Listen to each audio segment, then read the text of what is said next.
whatever after the first down when it goes down to level 3 health or whatever.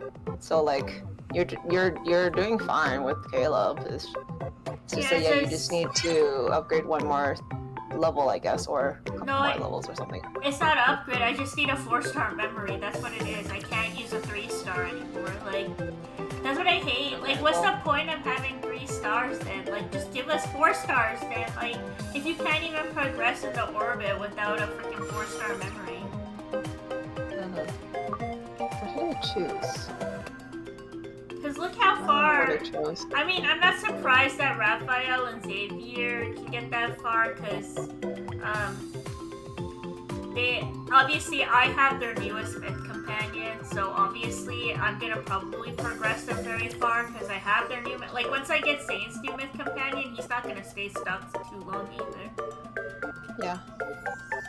Once we get all of their new myth companions, I don't think we'll be sitting stuck. It's just that you can tell the difference between the new myth companions and the standard myth companions. You can see a huge difference. You can see that the new myth companions are definitely stronger.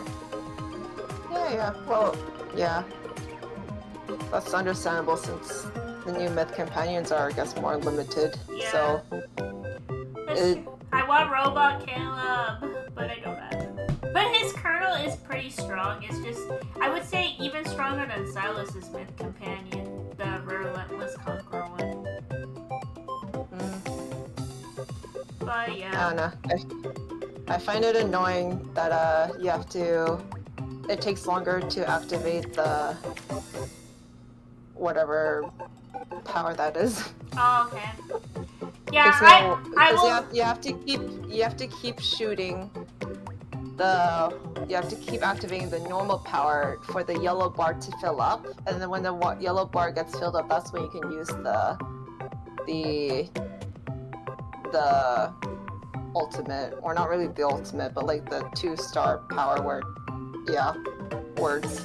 Yeah. You know what I mean. Yeah. And then it takes 5 seconds after you activate that power the first time, and then it takes 5 seconds, and then it activates a second power of that same button. So.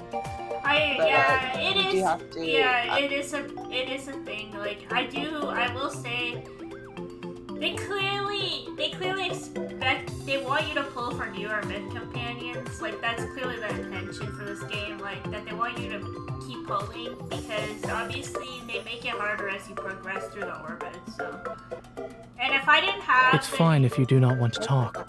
Oh, I'm sorry, Zane.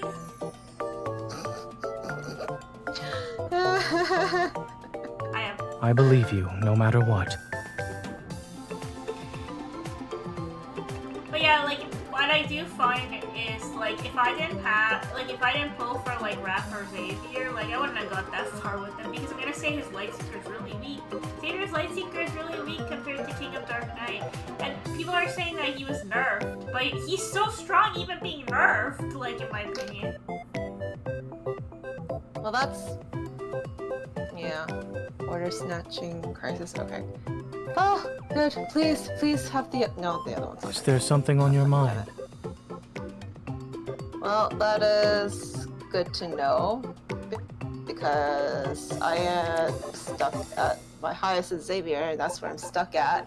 And that's without the standard myth companion, so that's good to know that I'm not going to progress too much further when I complete his standard myth companion. Maybe you will, because some people said that sometimes the myth companion is worse to use, like, in certain battles, but maybe you can, because maybe the myth companion is still stronger than his regular standard. It's fine if you do not want to talk. Okay, Zane, yeah. I get it, I'm neglecting you, okay? Why are you neglecting your husband? But yeah, don't neglect your husband, okay? Okay, let's go to story, because we are gonna have to finish that.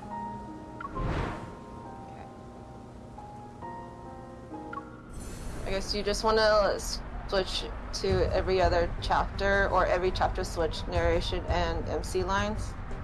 Okay, so we had to do Deep Night under here, and then maybe just each section. We'll switch after each section. Like, Yeah. this is the Cosmic Spec is one section and then the next section after that? Yeah. But we have to Switch? do the last chapter from the previous section. That's the only one that we didn't do. Okay. Yeah. This one, we just didn't do chapter 9. It was like literally the last chapter in this section. We didn't finish that one. I thought we did. We started on Zane's. This is still part of Silas's, is it not? No, it goes into Zane. We started on Zane. Zane started at chapter 8. Oh, okay. Yeah, so, yeah, those are... Welcome, chat. Those are our discussions about Love of Deep Space Orbit Trials. Don's gonna try to pull for... We're having trouble. We're chubbing. Well, once you get the Dragon Silas and the new Silas, then you might... I suspect you might pull for Caleb, too, next year. Because if you're gonna go for new limited myth companions, it's probably gonna be Silas and Caleb. Well, I can try, but it depends on how much resources I have to pull. To Silas, I need to get 5 cards this year already. 5? And then Caleb... What's 5? His solo. Doesn't he have a solo event? Caleb is also having a solo event, and so is Raphael. Okay, well, that's 6 cards now. Never mind. Fuck. Don't worry about it, Doug. Yeah. You'll be helped on the weekend. No, it's fine. Oh, yay. Okay, sorry. Okay, I have to. Oh, good. I got that. Okay, so let's. But that's still only. Is that 1 or 2? That's 2. Fuck yes. 2. Oh! My last Unicorn Ops run, I got none. No new cases. No new. Now I got 2 new cases. Oh! I hate this. But I did. Sorry. Okay, guys. Before we start, I did hear that a lot of people on the survey have asked for new ways to grind. Like, a lot of people are complaining that there's not enough ways to grind more red diamonds. So maybe there will be more ways to grind red diamonds, because they do kind of listen to the survey. So as long as you've put that in the survey, they will listen. So there will be new ways to grind, I'm sure, coming. Like, guaranteed. Hopefully have at least new levels for Abyssal Chaos and Unicorn operations, because it's capped at 120 each. Yeah. So like once you finish the 2,000 points cap, it's the last level is 120, and once you cap it out, like, you can't like grind for anymore. Did you really? Unless you 100% everything. Did you cap it? Abyssal Chaos I capped. Unicorn Ops I haven't. I think I have 10 more levels. But then literally one full run through of Unicorn Ops with easy, you already go through 10 levels. So it's like, it doesn't take much to be done. Oh, wait. It only takes long because of the cap per trial. But wait, I thought. So you already hit the 120 already for Abyssal Chaos? Like, you can't do it at all now? Yeah. It's done? No, it's done. Oh, you have to wait for the... I'm just waiting for I'm waiting for the next trial to come out for, I think for when Lumiere comes into trial. Oh, okay. That's the only thing I'm waiting for, because I still have... Oh, yeah, there's by the way, exclusive codes to get. Lumiere is also companion. stronger than Lightseeker, but yeah, that's what I heard, but... Okay. And Lumiere's a limited myth, right? Yeah, it's his second limited myth. Yeah, okay. Oh, his first limited myth, okay. It's so confusing, because I mix up standard and limited. Okay, so Lumiere was Xavier's first limited myth. Lightseeker is his standard myth. And King of Dark Knight is his limited. Yeah, second limited myth. I will say I will say for you though, if they do rerun Raphael's Sea God myth, the Tears of Romero one, for you it'd be good, because for that you would only have to pull 1 card. Oh yeah, because I just have to get the second card. Yeah, because you already have one. So that one would be good for you if they do a rerun for that. Yeah. Because it's a really strong companion. And you do have a lot of Raphael cards, so you could make it work. I guess so, yeah. Okay, we can start. Do you want me to do the narration? Okay, I'll do narration first, and then you read MC lines, and then we switch on the we'll switch next time. Okay. Heavy snow falls steadily as darkness settles earlier than usual. Standing tall in the heart of the city, Axo Hospital remains brightly lit as always. Are doctors healing or killing? Exposing the dark truth behind Axo Hospital's division of cardiac surgery? What kind of ridiculous headlines are these? Oh, please. Dr. Zane has plenty of connections. He's treated everyone from the mayor to gang members. Besides, Axo Hospital has plenty of friends in reputable media outlets. If it comes down to a media war, no one can predict the winner. Can you hear Dawn? Mm-hmm. Okay. You don't appear to be very busy. Everyone instantly strains up like soldiers at attention once they hear a familiar voice. Nervous, they greet Dr. Zane. Grayson, contact Dr. Joel at Shansha Hospital and ask him to send over the files for those Protocore syndrome patients. We need to develop a new treatment plan for the patient with abnormal symptoms in bed number 12. They were transferred from the ER. Got it. I'll contact him right away. We might see more cases with abnormal symptoms. With patients being frequently transferred from the ER, everyone needs to be on call.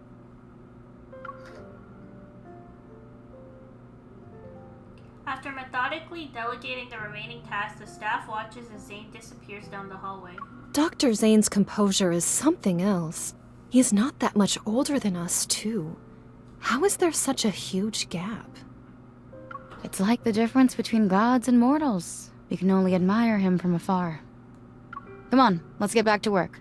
The best way we can help Dr. Zane is by doing our jobs well.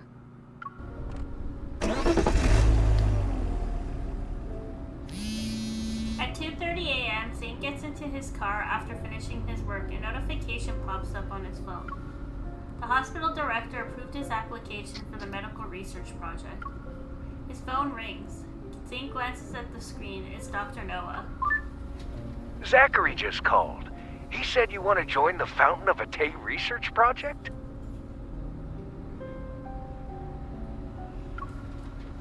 Yes. This isn't surprising to Zane. He can already imagine the two Axo Hospital higher-ups discussing the matter. Thank you for convincing the director, Dr. Noah. When are you leaving? Tomorrow. You decided to do this after returning from Mount Eternal? Silence fills the air in response, but the answer is already clear. You make decisions surprisingly fast whenever it involves that incident. I can't tell if the past is a chain that binds you or a force that drives you. Zane lowers his gaze, his expression remaining perfectly unfazed. Not a single hint of emotion appears. Perhaps it's both. You're still young. You're not alone in this world. Don't try to shoulder everything by yourself. Before hanging up, Dr. Noah purposefully lets out another exaggerated sigh. Zane lowers his phone, its light slowly becoming dim in the heavy darkness of the night. With so many people behind me, I should be the one walking ahead, yes? What a long chapter.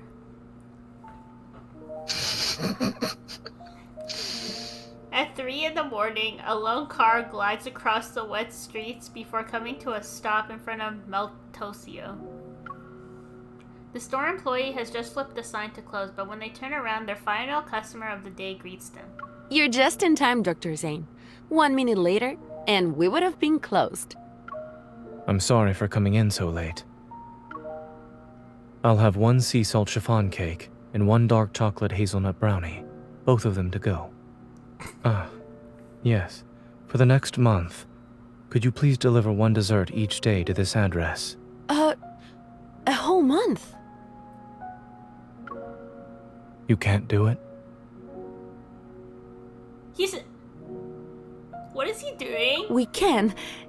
It's just that you've already reached our highest tier for award points. We can't give you anything else right now. Are you going on another trip, Dr. Zane? Zane nods. Please deliver the new menu items when they become available. Thank you. Don't worry. I wrote down the address. Let me just confirm the customer's name one more time. This is the young lady, right? Oh my god, you... Sweet guy. I thought you already... God. We're streaming this down, remember? Mm-hmm. As he places the desserts on the passenger seat, he notices the snow has already accumulated. It's about an inch deep on the road. The car radio broadcasts tomorrow's weather report. Overcast skies with heavy snow again. Experts have yet to determine the cause of these unusual weather patterns. Ugh, I hate snow. Zane lowers his head, opens his recent contacts, and carefully writes a message about his departure. As he imagines her reaction, he's embraced and revered, his features softening with a gentle tenderness. There's a reason why this man is my favorite.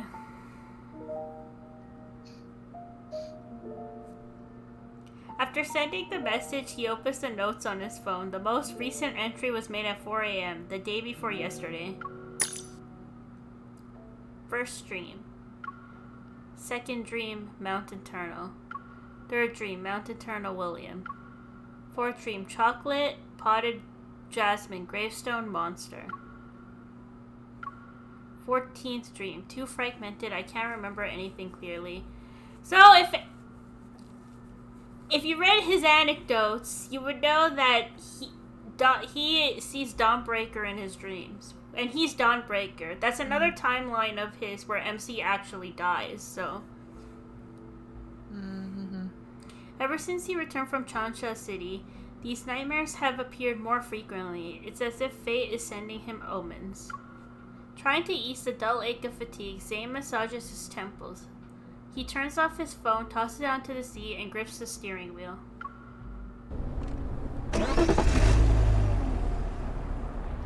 The windshield wipers sweep away the snow, but the snowfall grows heavier by the minute. He can barely see less than 50 meters ahead. When Zane finally makes out the two white shapes as a mother and child stumbling along, his car is already dangerously close to them.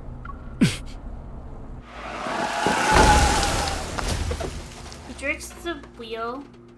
Oh my god. He jerks the wheel violently to one side. The taillights cut arcs through the snow, and the car crashes through the wave-shaped guardrail. It comes to an abrupt stop in front of green vegetation. Terrified, the mother and her child fall. The kid in her arms is covered in crystals and resembles a twisted glass sculpture. In the darkness placed by headlights, Zane sees something approaching the pair with slow, deliberate steps. His breath is warm, its presence screaming danger. Stay back! It wears human clothes, but there's nothing human about this creature. Crystals have consumed most of its massive body that's hunched over. Strange growths are still pushing through whatever's left of its skin. Its face is twisted in a grotesque expression. Its pupils gleam an eerie dark blue. Each step it makes the ground tremble. Stay away! With trembling hands, the woman covers her child's eyes. Don't be scared. It's okay. Don't be scared.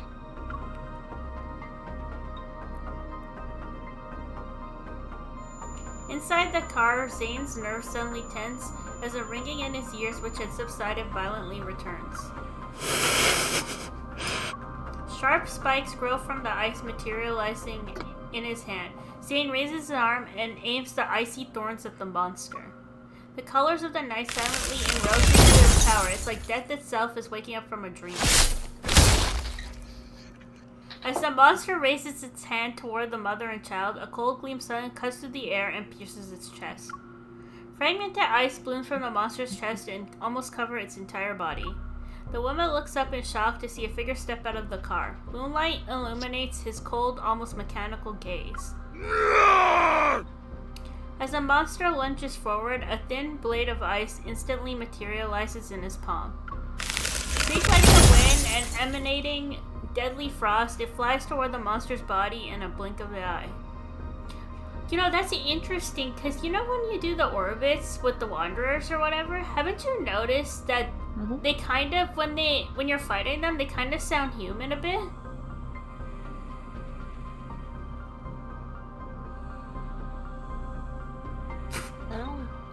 Like you can hear like hear grunts and stuff, like a human. Grunts, yeah, grunts. Yeah. Grunts and growling. Mommy. Yeah, but it sounds human. Like it sounds human, because we know that Wanderers are actually humans, right? Like it's humans that got turned into Wanderers. It's okay. Someone's here to help us. Just hold on a little longer. Stay awake.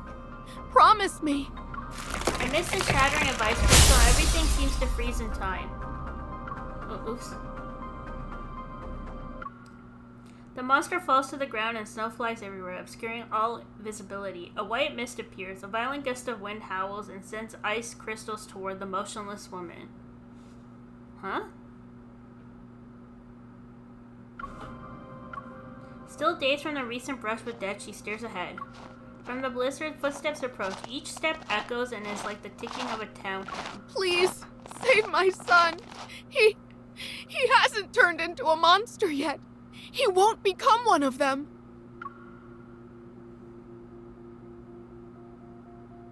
The tall man blocks the car's headlights and casts a shadow over the mother and child before him. The woman shrinks back in fear and the chocolate slips from the child's trembling hands. It falls into the snow. Saving him would be pointless.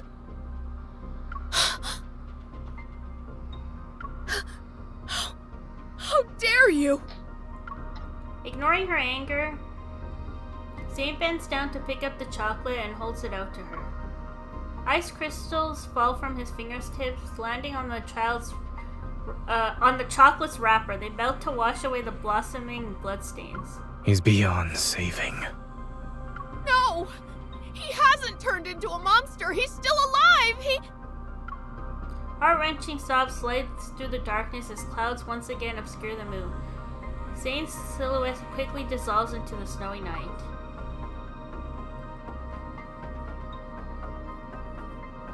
That was a pretty long chapter. What the heck?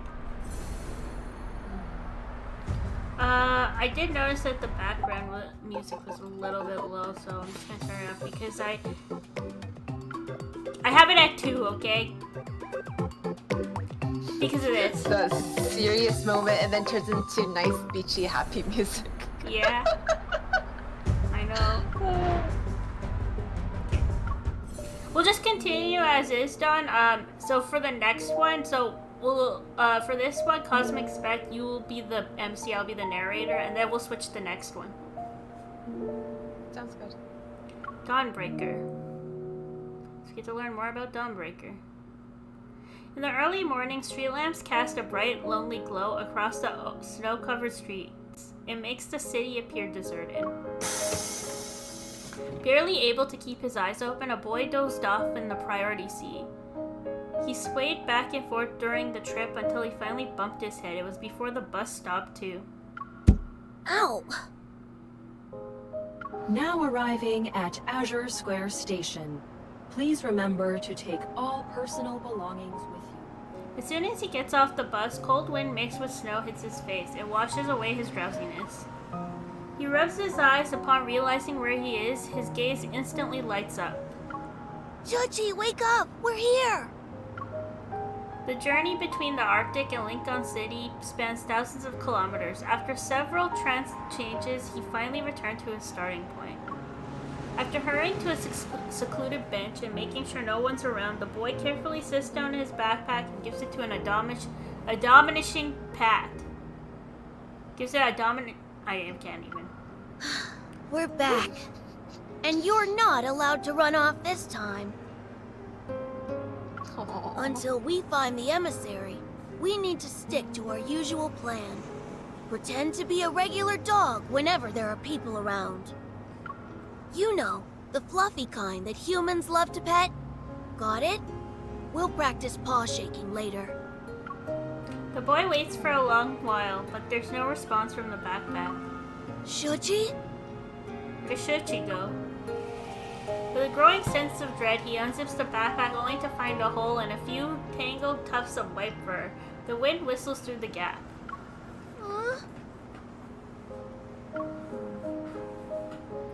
The dog got out. Hunters Association. Studying the documents Zane gave me, I searched through every library and archive in Lincoln City. I try my best to uncover the information about cosmic civilizations hidden in the biometric key, but every search has come up empty. Several days of running around have taught me one thing though: unlocking the key's secrets won't be something I can accomplish overnight. But right now, something else has caught my attention.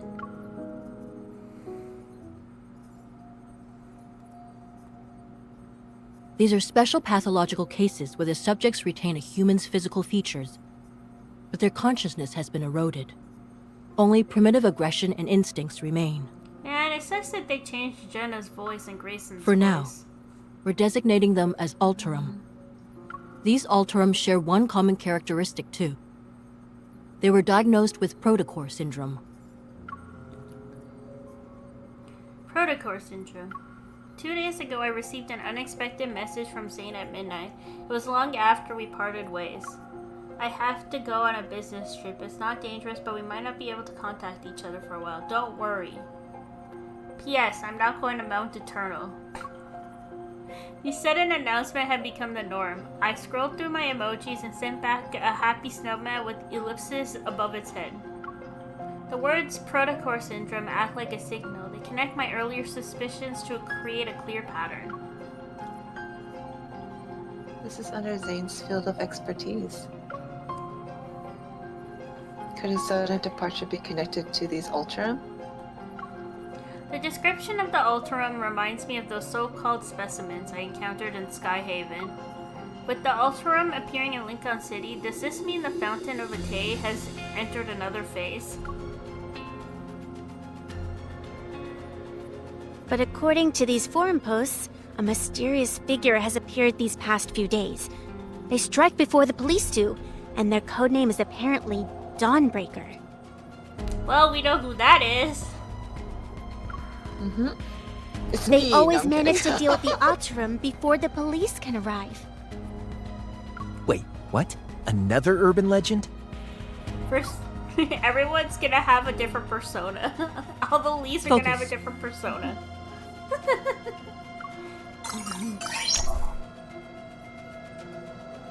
Jenna interrupts the off-topic discussion. The virtual display switches to show some photos from a scene crime. As for these recent Ultram attacks, scene crime! The police need a hunter to investigate and detect metaflux readings. Does anyone want to volunteer? Thinking these clues might help Zane, I raised my hand without hesitation. Of course you did. I'll go, Captain.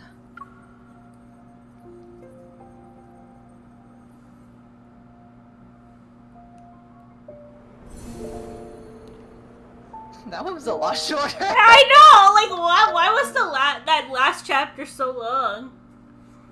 Northern Ring Road crime scene. After receiving assistance credentials for my investigation, I head to Northern Ring Road. That's located in the downtown area. The detective lifts the barricade tape and approaches me. After we shake hands, he leads me to the crime scene. Thanks for coming out when there's all this snow. I'd like to say the same thing to everyone else who's here. I set up the precision scanner I brought on the ground and turn it on. Once the scan is complete, the data will be uploaded to the cloud that the association can access. Then a detailed report will be generated for police use. Perfect. We've received some of the restored surveillance footage, so we can take a look at it. The surveillance equipment was damaged by the cold, though. I'm afraid the video quality won't be great. I thought Lincoln City outdoor surveillance systems were designed to withstand low temperatures. The temperature dropped far below the equipment's tolerance threshold. It's safe to say the damage wasn't caused by natural means. In the low-quality footage the detective hands me, I managed to spot an unsettling figure lurking in the darkness. The creature's form is distorted. Weapons that look like hooked tendrils grow from its body compared to the ones I've encountered before. They seem to have grown significantly stronger. What about Dawnbreaker? Did you catch them on camera? The detective shakes his head. They managed to avoid being captured by the surveillance system. Meticulous and efficient, I'd say. As I approach the damaged guardrail by the road, my hunter's watch immediately starts blaring an alarm. The initial metaflux readings are extremely high. The Ultram is already similar to a Wanderer. So that's it then. We should deal with these Alterum before they completely degenerate into Wanderers. Perhaps this so-called serial killer is actually a hero. The detective gives me a contemplative look. However, from a hunter's perspective, do you see the Alterum as humans? Or are they monsters that need to be destroyed like Wanderers?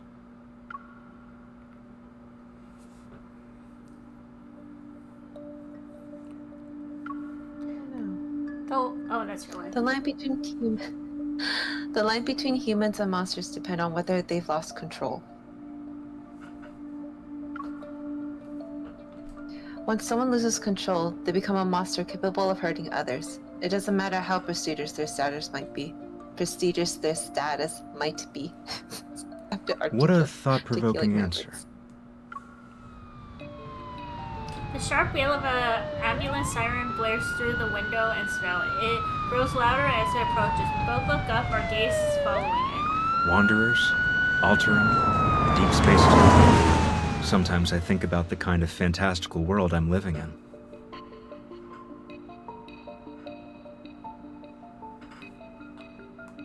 If a disaster even worse than the Chrono Rift catastrophe arrives, how much could humanity really do? So the authorities are covering this up and classifying as an accident. They must be trying to prevent the public from becoming even more panicked. He nods before shaking his head. The Alterum will cause panic, not the murderer.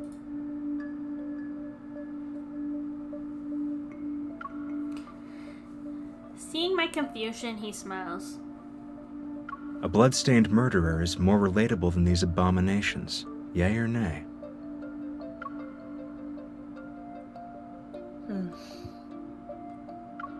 Maybe I'm overthinking it, but something about this detective seems off. In any case, the association will provide the police with a formal energy analysis report. I should get going now.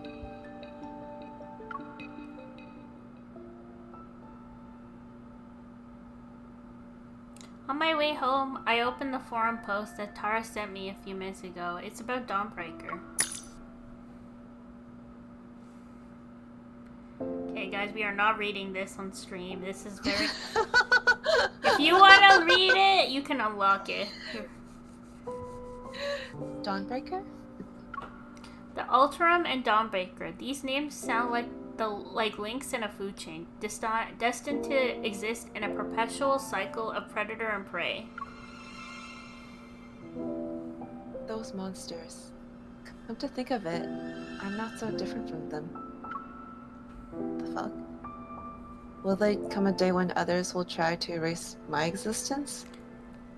Well, because she has protocore syndrome and she has an ether core in her heart, so like that's her thinking is clearly the well, spoilers. We've kind we've done the story, but the thing is that we do learn from at least Silas's is that like we do know from Skyhaven, like from Homecoming Wings, that Fountain of Atay, that professor is basically they're trying to create they're trying to create robot people basically. We know that from Caleb's story. So that's why there's Turing chips, and clearly we know so far that the Wanderers are actually people, and this was proven because of Xavier's myth, actually, because in Xavier's myth, we know that the when the people got sacrificed to the Tree of Life, they turned into wanderers. So we know that these wanderers are people. So obviously, people are from what we saw from the story so far, they're using the protocores to create these anomalies or whatever, right? And it's all controlled by Ever. That we do know. So. Don't worry guys, the lore video is going to be coming soon because Dot needs a whole breakdown because it's not linear, it's a web, and it's confusing. I'm just taking my time because I'm focusing on grinding on unicorn operations, okay? I will get to You can't even understand the story in unicorn operations if you don't understand the main story. I don't even read the story of the unicorn operations. Oh my god! Why? There's some really good lore in that line! Oh my god, no wonder! We're two different types of players here. Oh my god, I'm gonna have to pull up all the unicorn operations and the Abyssal Chaos lore. Oh my god, do you even know what Abyssal Chaos is? Why they're doing missions there? It's the underground. You do know that, right? Please tell me you know. Well, one is to find Tobias, right? To find a guy named Tobias. Well, it's the underground. That's one of them. It's the underground operations. It's missions that they do in secret underground. They're not doing that in public kind of thing. Oh my god. Okay, yeah. Oh my god. Mia's crashing out. Don, you're gonna be so confused if you don't understand the story. Like, how are you gonna keep playing this game if you don't understand the story? There's a new main story coming. I'm grinding the gameplay. You're not. You're rushing it. I'm grinding. Okay. Okay, so now I know I have to do a breakdown of what the Abyssal Chaos lore is and what the Unicorn Operations lore is. You know, there's some cute lines, by the way, that you miss out on when you skip through it. Like, some cute, like, relationship stuff that the guys say in that, and you're skipping out on that. I just want to get through it, because I want to unlock 100% of the cases. I don't want to read through You should read through it. Such good stuff. Such cute lines. Silas says some sussy stuff that you're missing out on. They're saying some sussy stuff that you're missing out on, and you don't need to rush it. You do not need to rush it. I will unlock 100% of everything, and then I'll go back and read the story in Unicorn Ops. Yeah, have you finished the world underneath and the anecdotes yet? Please tell me you've gone back and read. Oh wait, no, it involves reading. Okay. I finished Xavier's anecdotes. It's just Xavier's? Just Xavier's? By the way, I think I got to the last of Zane's. Caleb and Silas only have one, by the way. That shouldn't be that hard for you.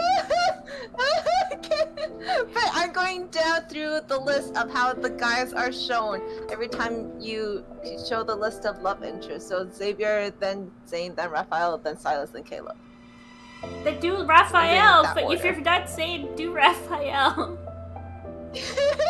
I'm almost done with Zane's anecdotes. I think I'm on the last one. Oh my god, just finish it. I'll get there. Okay, so I have a mental list now. So we gotta add Unicorn's Operation Abyssal Chaos lore in there because Dawn has not been paying attention to anything. Okay, so what are you gonna do? I have found resources that have listed out chronological order with like the lore, like cards and anecdotes and world underneath. Like I have found resources for. Oh yeah, no, there is the chronological order. But I feel I like have to actually get through them. I feel like I need to give you a summarized version of the lore though, because that's the only way you're gonna get it. Because it's too much reading. I'll get there. You're taking too long. You know Xavier Raphael's main story is gonna come. You're gonna be so freaking confused at what's going on when you don't know what's going on. I remember the important points of the main story. Because I tell you. Oh yeah. Because that's what gets unlocked. That's how we unlocked it first, and because. Okay, let's continue. We're gonna spend too much time. Done. You're gonna love this game even more if you understand the story. Just trust me. You will love it even more. You will love it. I will get there. I'm just. You're taking too long. You need to be on at the present stage now. I do get it though. It's not a linear story. So it's not in a straight line. It's branches, right? It's branches like a spider web. It's like a web. Yeah, like a web. So yeah, that's I like the gameplay. I like gameplay more than lore. I think I found that out about myself. The thing through is, this game. No, it's not that. It's that you're too lazy to read lore. That's what it is. You want something that you can just understand quickly. I like rewards, so when I see something that a task that has to be done and I get a reward, I just try to get to the reward. You want things to be dumbed down for you a little bit too, like because you don't like to. I am an idiot, guys. I've been brain rotted, so I'm not as smart or bright as. She also has ADHD. Well, actually, I'm not. Yes, untreated, suspected ADHD. I'm not. I will. But you were diagnosed by. Been diagnosed by a psychologist. But you were diagnosed by a doctor. The doctor says suspicious. Yeah, but if the doctor said there's suspicions. Don, you're literally like. She didn't give me like an official letter or anything like that. She did say she did prescribe me, ADHD medication. So yeah, basically you've been diagnosed. Rely on caffeine. That's not good for ADHD people. Caffeine is like worse. It's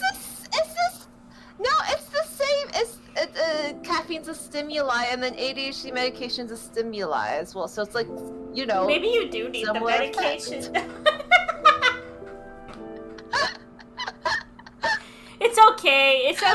But yeah, I'm also dumb, guys. Like I'm dumb. No, you're not. You're not dumb. Yes. It takes me a while for stuff to actually get into my brain and for me to actually swallow stuff. Okay. We should continue. I was gonna waste so much time on this. Yeah. Don't worry. I will make a nice. I will do all my research. I finally have a project to do on my downtime. Oh lord. And I'm gonna do a whole freaking PowerPoint presentation for Dawn, just for Dawn, so that she can understand. To the rest of our fans too. So that Dawn can be on the same page as me. As this crosses my mind again, I find myself strangely at peace. What was that?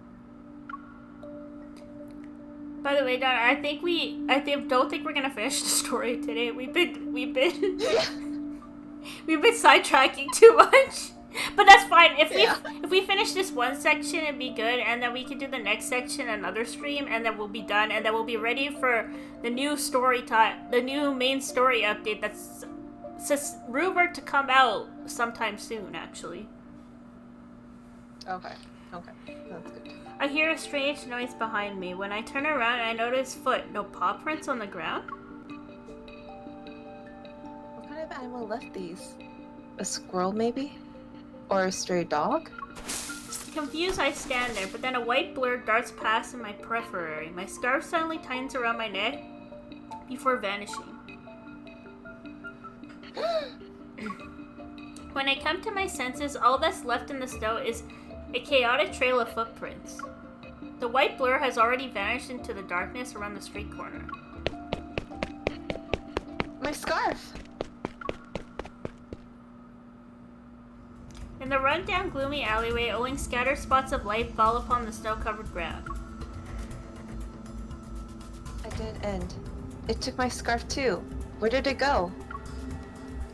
Snow falls silently. My surroundings are so quiet that even the sound of breathing seems jarring. Are you going to drag me back to the cocoon? I won't return! Wait. You're Dawnbreaker. Just kill me already! Dawnbreaker? My heart races as I hold my breath and silently move forward. As soon as I turn the corner, I raise my gun at the shadowy figure. You... In the dim lighting, several objects coldly flash from the figure's palm. They're ice shards, and they pin the teenager's sleeves and pant legs to the wall. Black crystals cover the teenager's left arm and neck, but he's different from the test subjects I encountered in Sky Haven. So, to differentiate between Zane and Dawnbreaker, Dawnbreaker apparently has black crystals, and Zane has the clear ice crystals, if that helps. Okay. The realization hits me. He's an Ultram. I said you could kill me, not torture. I suggest you stay quiet. That voice. I freeze upon hearing a familiar voice and move my finger away from the trigger. In that split section, a sharp ice shard cuts through and barely misses my cheek. Dawnbreaker, like the Grim Reaper, turns to face me. With cold indifference, he meets my gaze. Zane? The white creature that had... What the frig info? What the heck? I don't even have it on auto! The white creature that had vanished into the snowy night suddenly appears from out of nowhere. It jumps onto Zane. Yeah, it's not. It's not on auto. Nope.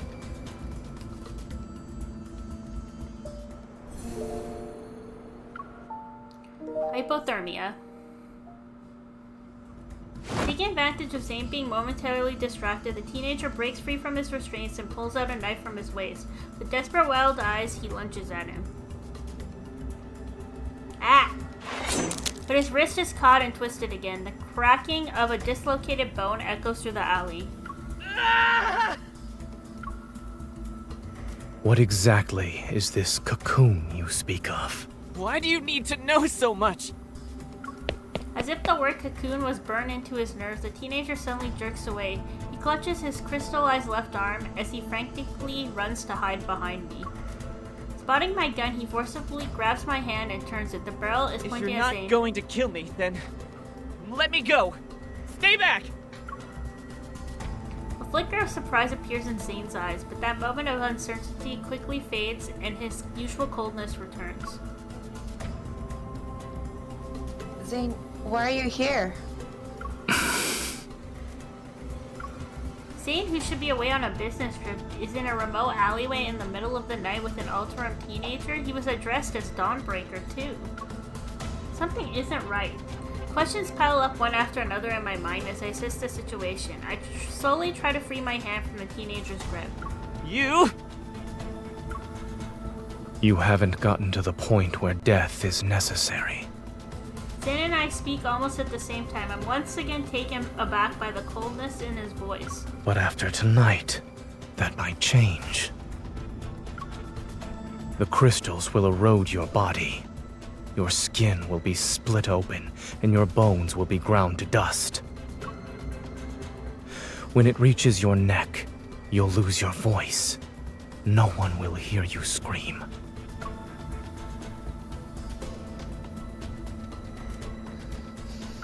The person I've met before is the same one standing before me, yet this version of Zane feels like a stranger. Were you giggling?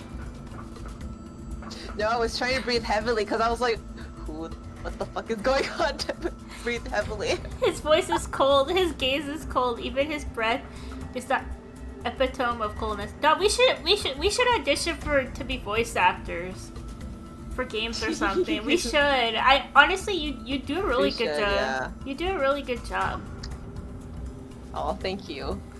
Though, literally every time I try to voice a line, I like immediately regret it. Be like, that's not the right tone. What the fuck am I doing? At least you can figure that. Oh, I should tone it this way or something. Something seems to trigger a memory in the teenager. His voice trembles as his body curls like a bow being drawn back. He buries his face into his knees. You're right. They all died like that after emerging from their cocoons. Cocoons? I want to live. But if I'm going to turn into a monster, what's the point? Rather than let the cocoon turn me into a mindless monster, I'd rather die. Zane remains silent, and he lowers his gaze as ice crystals silently form in his palm. Is he really going to do this? A dignified death doesn't exist. Thinking you're in control of the situation by choosing to die, you're only comforting yourself with a lie.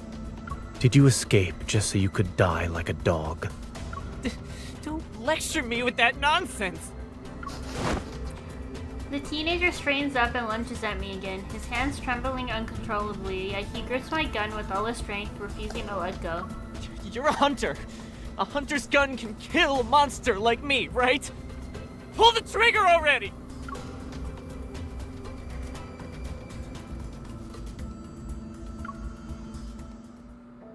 You can't be serious. With a flick of my wrist, I toss the hunter firearm away and kick it out of reach. The teenager desperately lunges for the firearm, but Zane catches him by the waist and pins him against the wall. Stay calm. Focus on my breathing. Exhale. Inhale.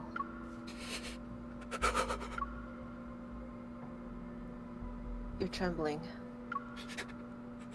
I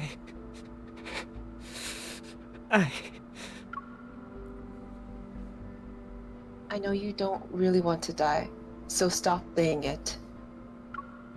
After several seconds pass, the teenager finally comes to his senses. He nods as if emerging from a trance. I steal a glance at Zane. His expression is completely serene and unmoved. It's as if he's an aloof observer standing at the crossroads between life and death. I move closer to Zane, firmly hold his hand in place, and give the teenager a gentle smile. You heard what he said, right? He said you can't die yet. He's the best cardiac surgeon in the city. If he says there's hope for you, then you can be optimistic about the future. He's a doctor? I know he may not look the part right now, but he really is the best in the field. Just don't misunderstand his intentions. You need to go. Now. The teenager freezes for a moment. As soon as Zane shifts his foot ever so slightly, the teenager spins around and runs away.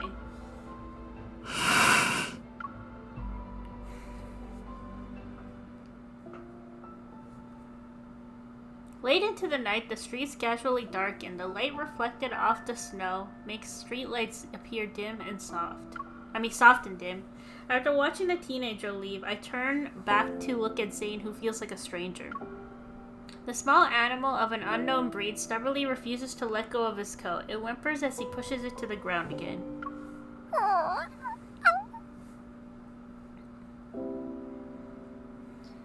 Now, that is just the two of us. And this dog? Anyway, you can tell me what's going on, right? Did your business trip end early? Or did Axco Hospital call you back for an emergency? While I'm still asking questions, Zane bends down to pick up the snow-covered scarf, then he stares at me as if trying to confirm something.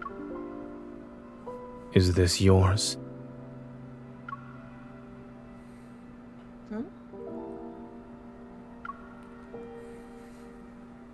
If I remember correctly, this is the scarf you picked up 3 days ago. Oh, then it's mine. Huh? As soon as he says this, Zane walks right past me. What should I say? Where are you going? Or you don't know me? I don't know. Why are you suddenly acting like you don't know me? Should I know you? If there's nothing else, I'll get going now. But your home isn't there. I know.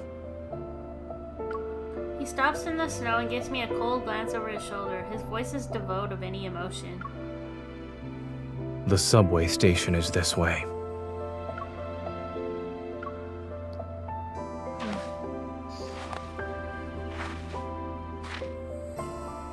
On the empty street, our footsteps crunch in the soft snow. With his tall stature and long legs, Zane strides quickly and widens the distance between us. I have no idea where he's heading or why he's acting like he forgot who I am. All I can do is quicken my pace to catch up to him. Zane, answer me. I step in front of him to block his path. A mix of frustration and disbelief makes my chest tighten. What's the matter? That's my line. Has your evil gone out of control again? The puppy whose species I don't recognize catches up to us. Its gaze fills between him and me. No. I'm perfectly fine.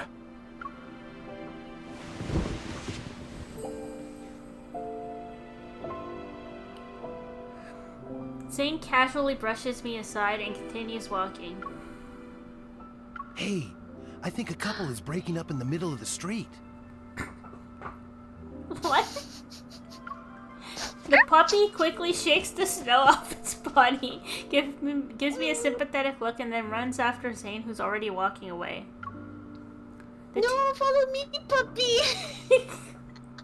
The two figures soon become dots in the snowy night. Whether it's because of frustration or anger, I stubbornly walk away without looking back. But after a few steps, I feel something is wrong. Wait, the direction Zane's heading in.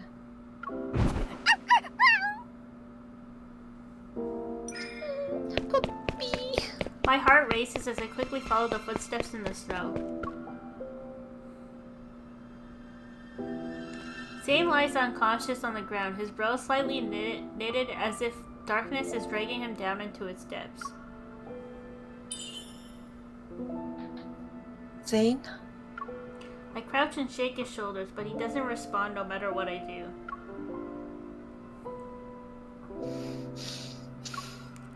I can't just leave him. Oh, that's your one. I can't just leave him like this. I try to help Zane up. As my fingers brush against his neck, I feel a layer of frost. It's unnaturally black. Could this be related to his nightmares again? A heavy sense of foreboding weighs on my mind, but getting him out of here comes first.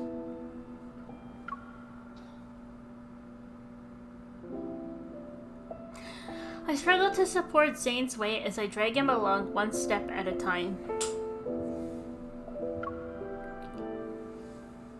Why was he talking about taking the subway? This path actually leads to my apartment complex.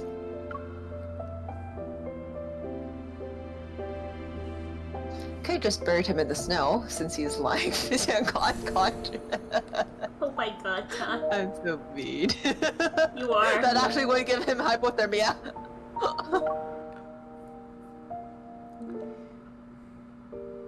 With this weight pressing against my shoulder, even a usually short walk home felt endless. Zane and I practically collapse onto the bed together. The snow from our coats scatter onto the floor. The little white animal anxiously bounces back and forth on the sofa. I pick it up and gently shake Zane. His eyes remain closed. A streak of black silently emerges from his sleeve and creeps along his veins until it reaches the back of his hand. The black ice that appeared on his neck has already spread to this area. I need to wake him up from this dream. I reach out toward the side of Zane's neck and gather my power.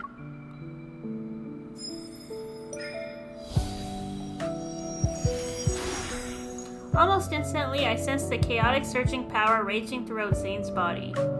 Like the force that's been suppressed for eons is now finally breaking free. A bone-chilling cold surges forth and makes my entire body shudder. The power within his body is unstable. That's why he lost consciousness.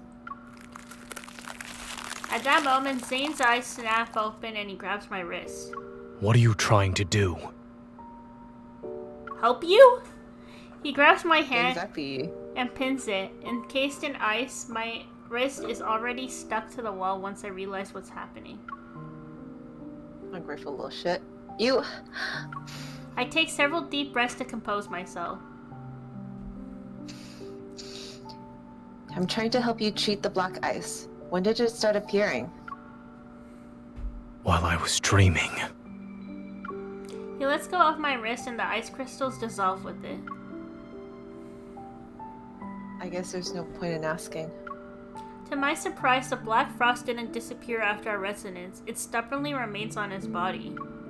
Nevertheless, Zane appears much better than before. Remembering how cold he felt, I take out a thermometer to check Zane's temperature. Extremely low temperature detected. To protect the device and extend its service life, the system will be automatically turned off in 1 minute. He froze the machine. The thermometer is just like, I'm not helping this piece of shit. The reason for the extremely low temperature isn't concerned. It tries to prop himself up. Seeing this, I pull out an old-fashioned infern thermometer and aim it at him. Freeze. Pun intended. I press the sensor. Oh my god. Okay, good. I press the sensor against his forehead and playfully pull the trigger. You're being childish. So funny. Shut up, Zane. She's being funny. Don. She told us to freeze. Don. And his emos. And he. You have just proven that you are the MC in Zane's storyline. You have just proven that. I want you to know you have proved it now. This is so you. That's so funny. Freeze. And his emo's literally freezing him. Oh my god. Oh my god. It's so funny. Well, does she remember this? She's being funny. Now everyone gets to see. Now everyone gets to see that Dawn is literally Zane's MC. Oh my god, that's too funny. Oh, that's too funny. As expected, he doesn't move. Beep. Lost in thought, I stare at the screen showing his abnormally low temperature. No wonder all the surveillance cameras at the crime scene were damaged by extreme cold. Even though I'm not sure if it'll help, I take out 2 fever pills and hand them to Zane along with a glass of warm water. That's medicine. Yeah, no shit. Yes, It's bitter. and? I'm not consuming it. Oh my god, he still is like Zane. Oh, okay, it's sugar. What if I said that's sugar pills, you know? Just sugar. He would eat it right away. You're a doctor. That's true. You're a doctor. You of all people can't complain about bitter medicine. For what must be the first time in his life, Zane shows an expression that can only be described as okay and... Let me bitch slap this bitch. Not knowing how to help him recover, I head to the kitchen and make fresh carrot juice. I doubt he'll do anything.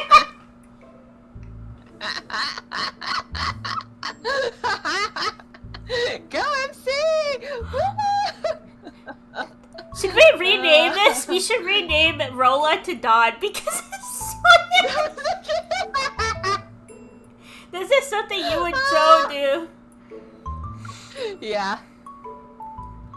Make him drink it, make him drink it, make him drink it! Make him drink it. Drink this instead. It's your favorite. I have a very big smile on my face You right know now. my preferences that well? Oh yeah! Of course! Of course I know! We're childhood best friends! Zane seems genuinely thirsty. He takes the glass, hesitates for a moment, and then chugs it in one go. He still doesn't like it, by the way.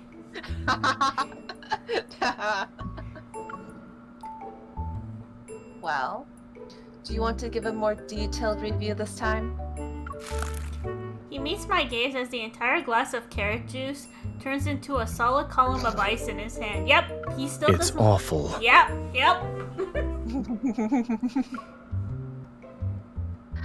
I see your hatred for carrots is written in your DNA.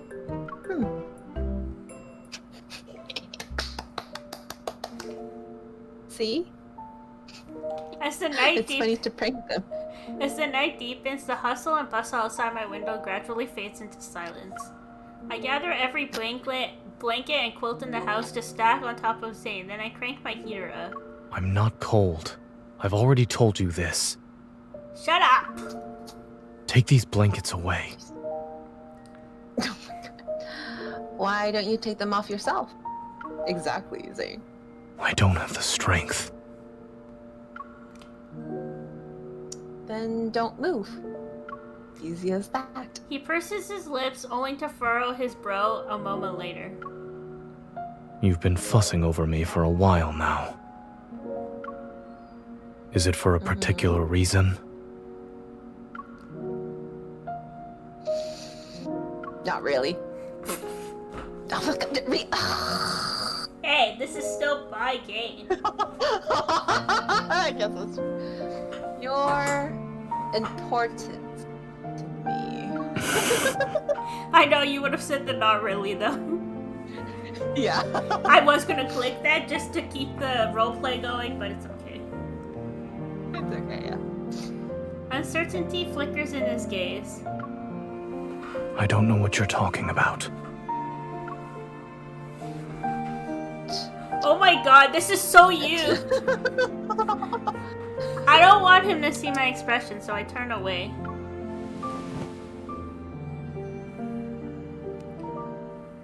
The real reason is simple, actually. When he falls silent, I push away my chaotic thoughts and turn his cold face toward mine. Dawnbreaker, you're very famous. So don't you dare run away or disobey me. Or else I'll... You'll what? He asks softly. His chin is still tilted up by my hand as his gaze falls to meet mine.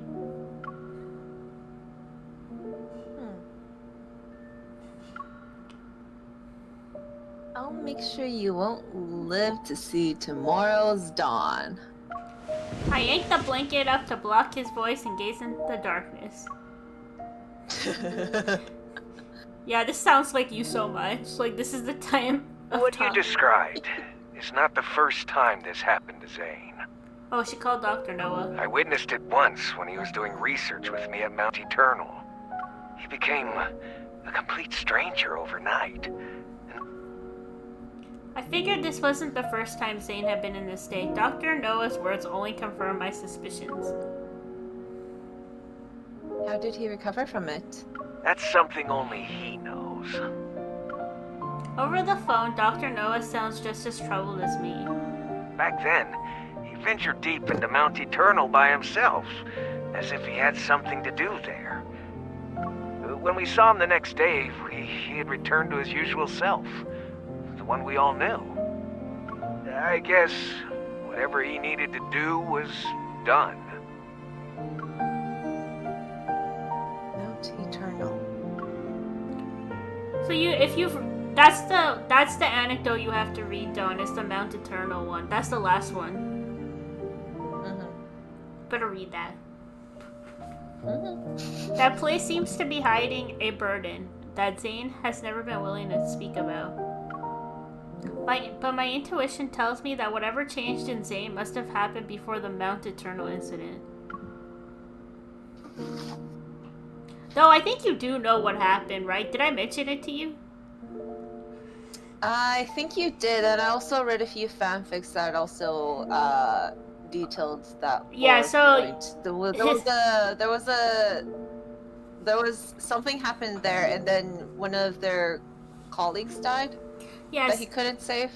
Yeah, so William, the colleague, so he talks about William, right? William is the colleague that died there, but Zane had to be the one to kill him, by the way, because he turned into a wanderer. He asked Zane to kill him before he transformed more.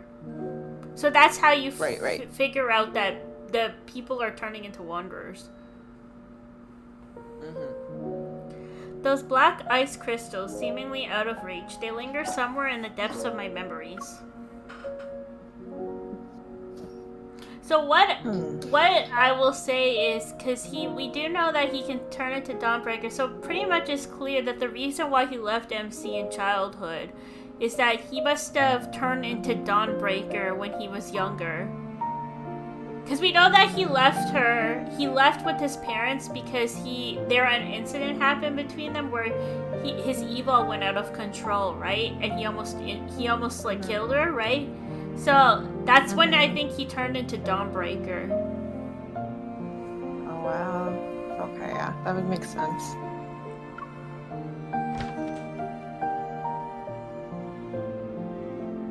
When I open the door again, I find a ball of white fur sitting by the bed. It's wagging its tail at me. Aww. When did you sneak in? As I get closer, I notice the creature is contained within a semi-transparent dome made from the ice evil. It restricts its movements.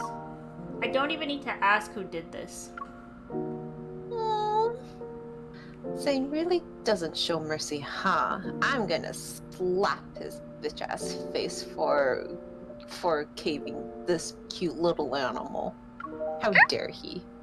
Well, we know that the kid and the puppy are from the Fractal Library, right? Because Zane is supposed to be the Foreseer. The puppy-like animal lets out what sounds like a bark of agreement. I reach out to dispel the evil ice barrier, then I sit down with the creature in my arms. Now closer to Zane, I can see his eyelashes tremble in his deep sleep. They're like the wings of a wary bird that's finally resting at home. I don't know what you're dreaming about, but I hope they're sweet dreams. Good night, Zane.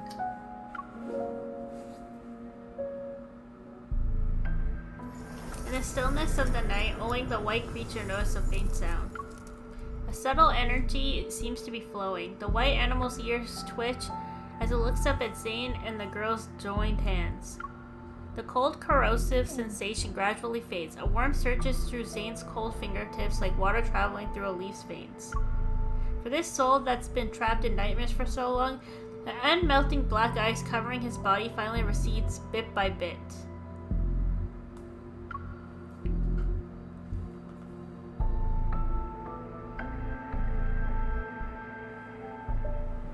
That one felt longer. Yeah. The investigation into the Alterum and the unidentified suspect is still ongoing.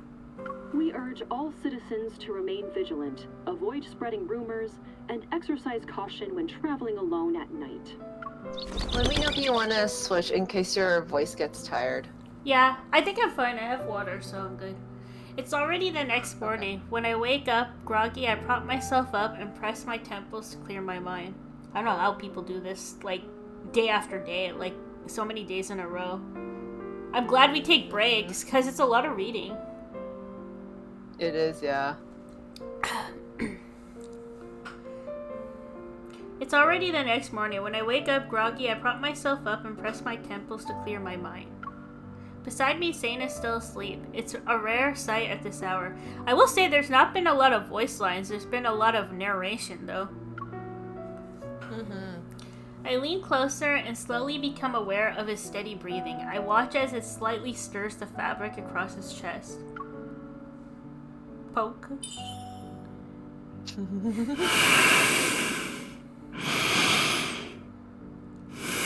Okay.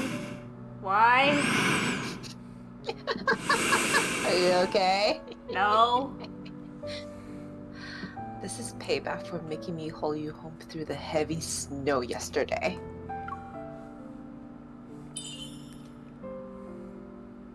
And that's for freezing my hand to the wall.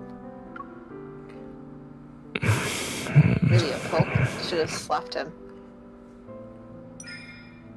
Holding back my laughter, I give Zane's nose a gentle pinch.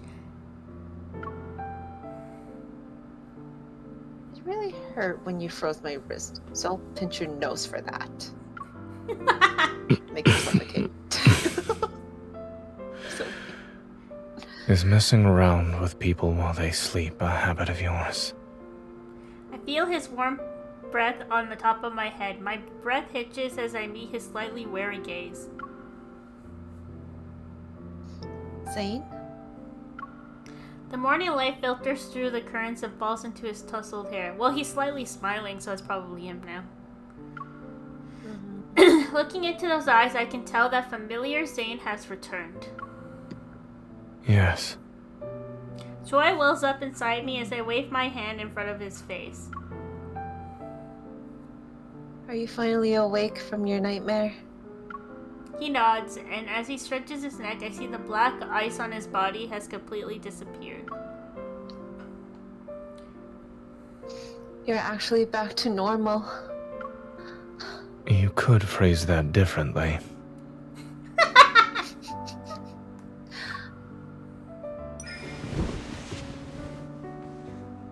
Before he can say more, I embrace him. He doesn't pull away and gently wraps his arms around my waist.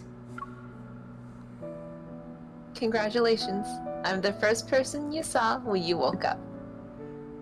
Yesterday, when I was in that nightmarish state, did I trouble you? Oh, so he is aware when he's in that state. Yes, because basically from what I got from that anecdote is that Dawnbreaker can see Dr. Zane living his life, and Dr. Zane can also see how Dawnbreaker is living his life. Dawnbreaker actually gets slightly a little bit jealous of Dr. Zane because he has MC. Interesting. This kind of sounds like a multiple personality disorder. Well, it's basically they can see different timelines through the dreams, right? So he's seeing a timeline where MC didn't survive. And so because MC didn't survive in that timeline, he becomes Dawnbreaker. But MC surviving in this timeline is what motivated him to become a doctor, right? And help people. So her being alive, like her, for all the love interests, like her being there changes the trajectory of their life too, in a way.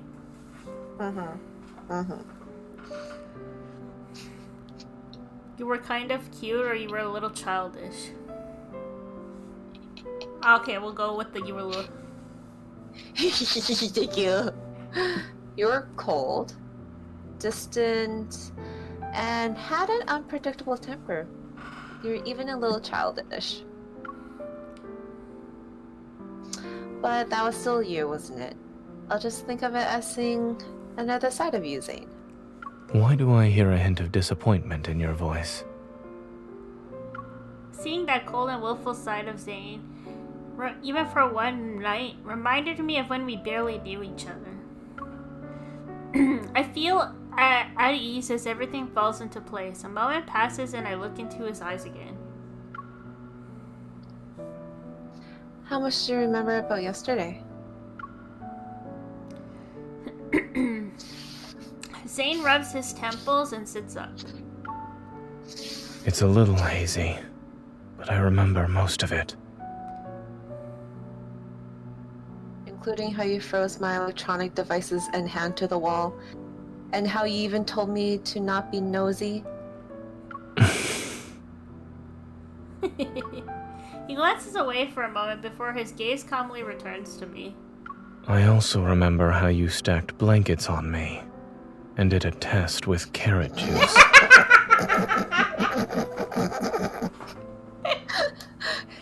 Don't think MC can do that again. Dawnbreaker will probably remember that. No? Your memory is impeccable. So when did these nightmares start? They became more frequent after I returned from Chansha City. And in those dreams, I always forget who I am and what I'm supposed to be doing. The me in my dreams, however, has his own mission to complete. He presses his lips into a thin line and looks at me. The guilt he feels is clear. For some reason, the scene from last night flashes through my mind again. It stirs up emotions I can't quite name. Well, There's no more black ice on your neck and hands. Your palms are warm too. It's safe to say that you passed the physical examination. Welcome back to reality, Zane. I open my arms and wait for him to initiate the hug this time.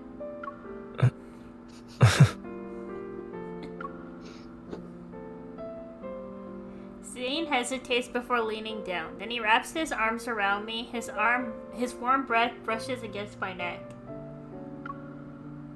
Good morning. Wait.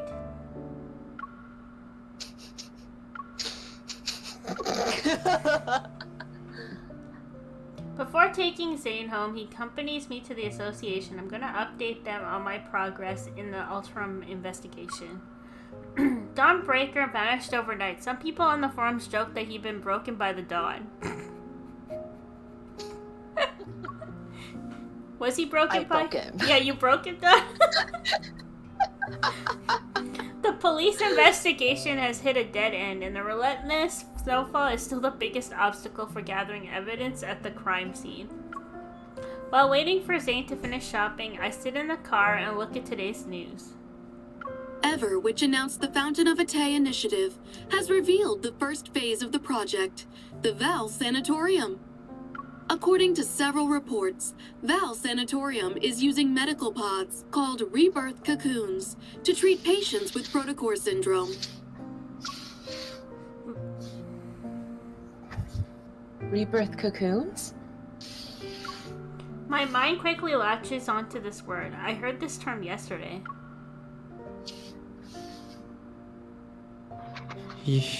You're right. They all died like that, after emerging from their cocoons. Rather than let the cocoon turn me into a mindless monster, I'd rather die. The cocoons... Oh, that's your wife. The cocoons that Ultram mentioned must be these rebirth cocoons.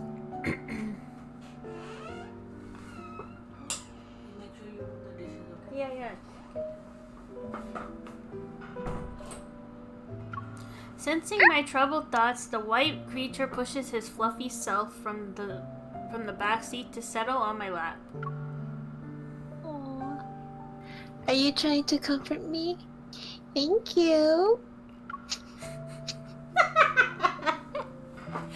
When Zane woke up, I asked about the animal. He said it belonged to some distant relatives. As for why he got lost, stole my scarf, and refuses to leave Zane's side, Zane says he's not sure. So, what kind of creature are you? I decide to take out my phone and use its image recognition feature. As the screen refreshes, it shows a majestic... Baita, the divine beast of antiquity, known all beneath heaven and earth. Huh? With trembling hands, I cup his face. My gaze travels from his clear eyes to the tiny horns protruding like fresh spouts near his ears. That animal was in the Master of Fate myth. Oh. You haven't seen that one because it's a limited one, but yeah. I watched it on YouTube because I don't have it. I only have one card from it. No. As I struggle to find the right words, Zane returns to the car. He has a bag of chocolates and dog food.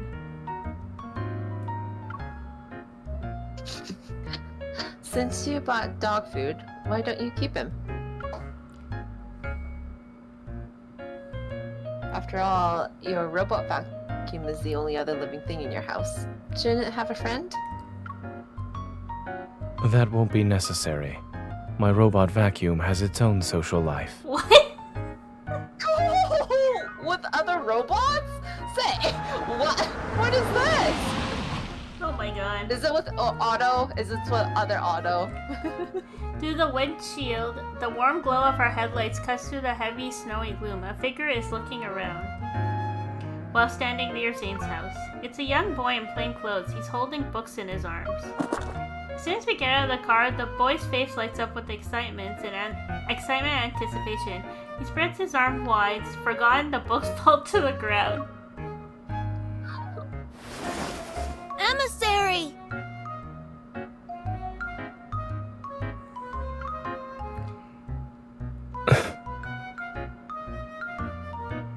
The thing is, I'm curious as to what Zane knows about himself, because from what has been told is that he actually doesn't remember his past lives. So, how does he know that he's Foreseer? Or the Emissary? So that's very interesting, what he does know. I'm curious to know what he knows, like, about himself, because, like I said, he doesn't have memories of the past lives.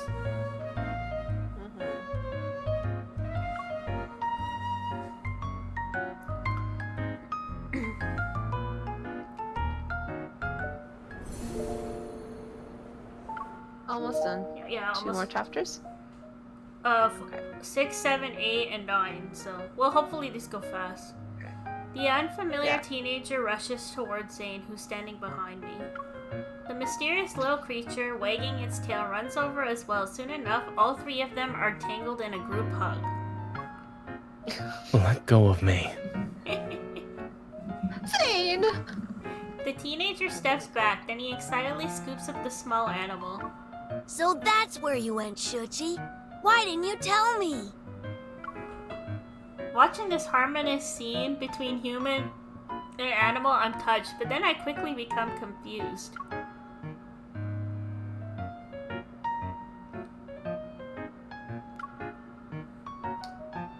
Hold on. What did he just call you? Is he role-playing as your servant? Or your son in a fantasy setting? Are you a dad? Don't jump to conclusions. He's the son of a distant relative, and he loves sci-fi movies and cartoons. I suppose his latest hobby is running away from home.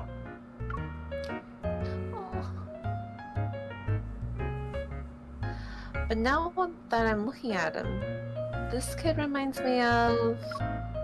I study the boy's round face, his straight posture, and those mature eyes sparkling with excitement.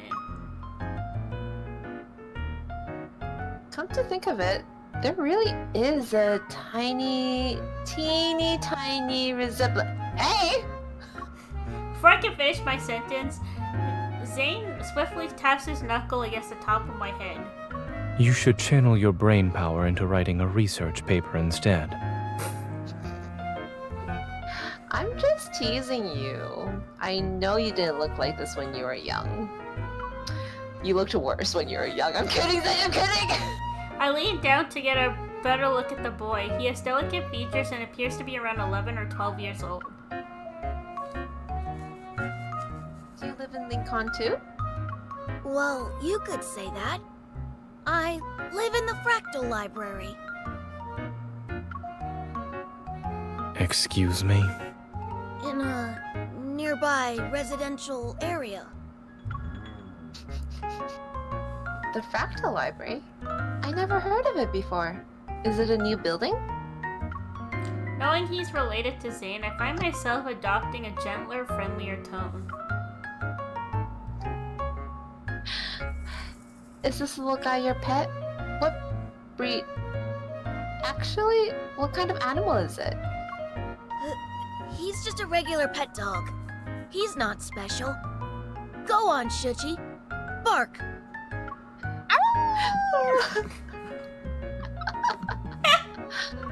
That's not the correct sound. That's pretty correct to me, okay? Yeah. Okay, now shake. The small creature glances at me, then at Zane. He swallows his pride and places his paw in the boy's palm. Zane stands by the wall with his arms crossed. When he sees my skeptical look, he looks away. The boy's face relaxes with relief as his expression shifts to one that says, "I told you so." Up to you. Can you spit? The small animal actually understands me and starts spinning in circles. He chases his tail. He really is a puppy? When did you learn to do that? Seemingly unable to watch any longer, Zane waves his phone. I just got a text from his parents. They're going to pick him up. Alrighty? Can't you stay for a while longer? I was Please. actually planning to stay for a while. Zane's sharp gaze sweeps over the boy. I might be imagining things, but the child and the dog freeze. Zane, Right. don't be mean. I Let wanted him to stay. say hello. Uncle Zane will send me home. It's cold, so you should head inside. I'll see him off. He just got there! Zane! Oh my god. In the dim daylight, Zane watches the girl wave goodbye. She's out of sight when she closes the door behind her. The boy catches a snowflake in his palm and silently watches it melt. Why did you come here? Hearing the scrutiny in Zane's voice, the boy's expression shifts to match its severity. 7 years ago, you promised to take up the position at the Fractal Library. I traveled here because I'm asking you to fulfill that promise. You were selected as the emissary of the Divine. Astra ordained it, and your nightmare is the greatest proof of this. Yeah, so Astra is the one that is causing the nightmares to happen. So Astra's the one that's causing him to see his Dawnbreaker version, basically. We already know Astra affects all the guys, though. Astra is the annoying thing that exists in this world. We gotta start the Hate Astra Club.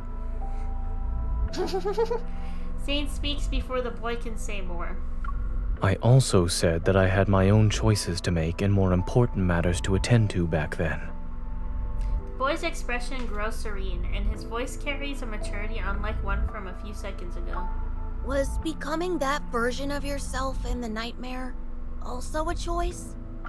People think they're making choices most of the time, yet they're unaware that all these options lead to one inevitable outcome. Fate falls upon us like this snow. It is silent and inevitable.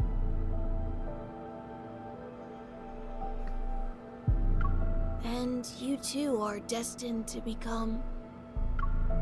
He trails off, and the only sound that can be heard is nothing more than a barely audible sigh. Since you haven't made up your mind, there's no point in me staying here any longer. But... The maturity and composure vanish as the boy's voice shifts back to a childlike tone. I left the Excessus bracelet you made for me at the library. Can you make me another one, please? After a resigned sigh, an ice bracelet materializes around the boy's wrist. Thank you, Emissary. I'll take my leave now. In any case, you're welcome to find me at the Fractal Library in Lincoln City. I'll be sure to visit you again as well. The boy slightly raises his hand, and his fingertips touch the air as a geometric shape gradually unfolds. He bows before stepping into the door woven from countless folded dimensions. The Emissary is a liar. I counted every single day for 7 years. Aww. As if drawn to his accusation, the wind and snow seem to follow through the vanishing door. They're silent.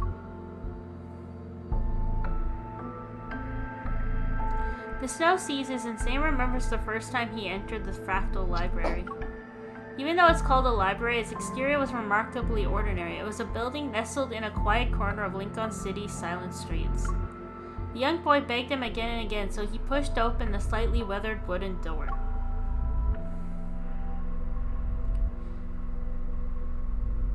There were neither bookshelves nor defined boundaries. Instead, an endless garden with intertwined paths appeared before him. Oh, you know what?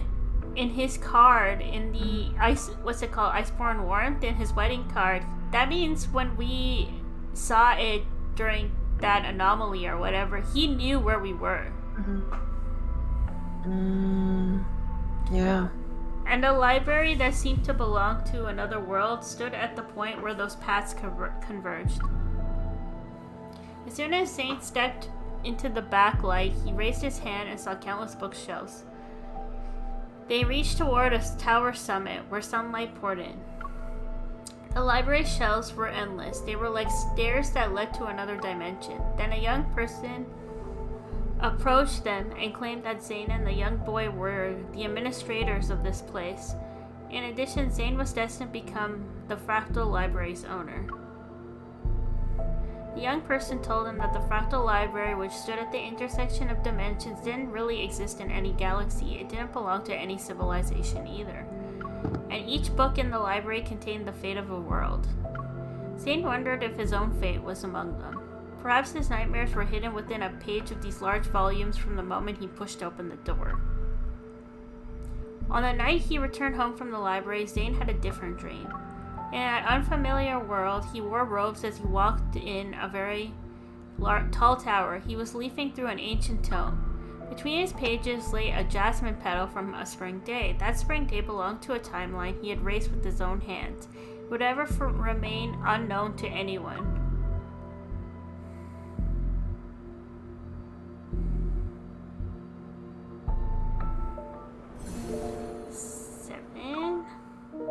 So it's just...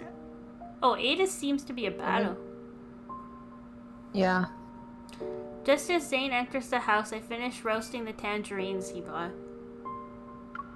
When I glance out the window, I realize the snow has finally stopped. Did your Oh, that's your line. Did your relative leave already? Must have a strict family. Yes. He needs to go home and write his reflection paper. There's a distant quality to Zane's voice. I sit down beside him and hold out one of the roasted tangerines. He's gonna be a strict dad. The weather's perfect for roasted tangerines. Try it. Okay, I have been reading on, especially on Twitter, I've been seeing a lot of, I think this one author posts like, Dad Zane, little fanfics. They're so cute. And it's always a daughter. Aww. It's always a daughter because I think that's his wish. I think that's his wish, just to have a daughter like MC. Aww. It's so cute. Like, if you ever come across one, like, definitely read. It's really good. I'm sure they have some on Archive of Our Own.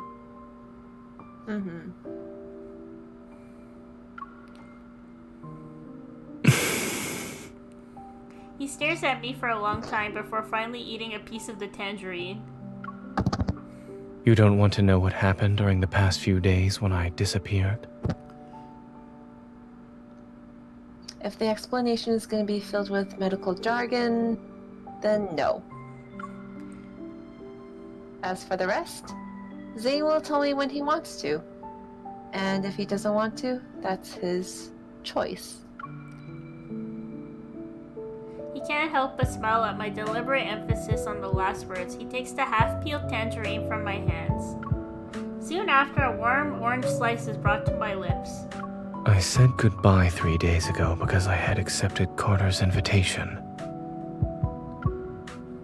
I'll be joining the Fountain of Atay research project. Huh? Seeing me choke and cough several times, Zane raises his hand to pat my back. It's ultimately an excuse. Something unexpected happened, and the nightmare arrived before I could carry out my plans. Love his eyes. Lately, Oxo Hospital has received a large influx of unusual cases involving protocore syndrome patients.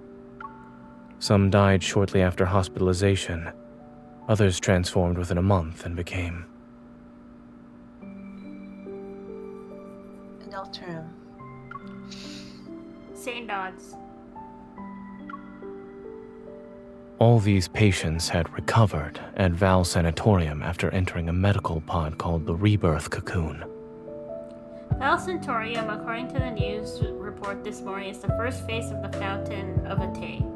Carter told me that Ever will soon hold a press conference to demonstrate the Rebirth cocoon's effectiveness to the public. Wouldn't that mean more unsuspecting Protocore syndrome patients will go to Val Sanatorium? We can't let them do as they please. I want to stop Ever's plans, not just for the Protocore syndrome patients. There's... Zane trails off as he lowers his gaze. I want to make amends for a mistake. One that should have been corrected years ago. Yet it still haunts me to this day. I realize that for Zane, this carries a greater, more painful significance. So it's probably related to... Because Carter was their colleague as well, so it's related to that research that they did all together, which caused William to become a wanderer, right? So...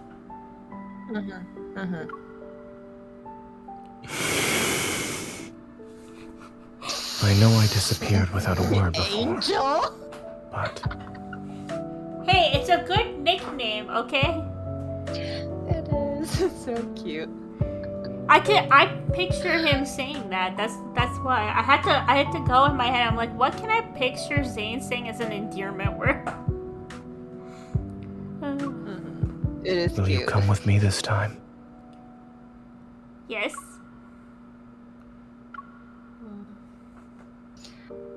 Asking me like that isn't fair. I know he helped me so many times before, and I agree to any request he makes. It's just... I still need a reason. Now that he's finally revealing everything to me, I won't let him have his way so easily.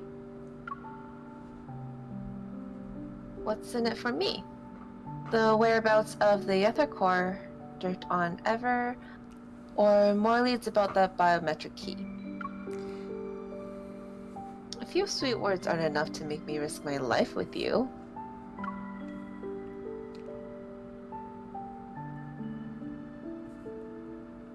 Those are like very similar, so I don't. Okay. Do you remember what you told me about the Deepspace collision chamber at the Gaia Research Center? Yes. They conducted experiments to create me. Their precious energy source. Ever plans to restart that project. The new program they're showcasing at the sanatorium might be related to it. Oh, oops. Isn't that a very convincing invitation? Dazed, I see something flicker out of the corner of my eye, a fluffy white tail. Zane and I turn around at the same time. Shruti, aren't you supposed to be with your owner? Crouched near the robot vacuum, Shichi whimpers. The clear, innocent round eyes look at me first, then at Zane. You're staying here to watch the house.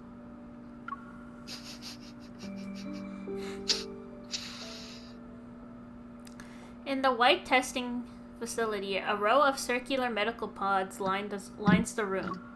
Surrounded by soft silvery light, they float in the air. Their translucent walls gleam with tranquility. As exquisite and graceful like meticulously crafted chrysalises, they pulse and contract with the rhythm of beating hearts. At any moment, it seems their contents might break free and soar toward the sky.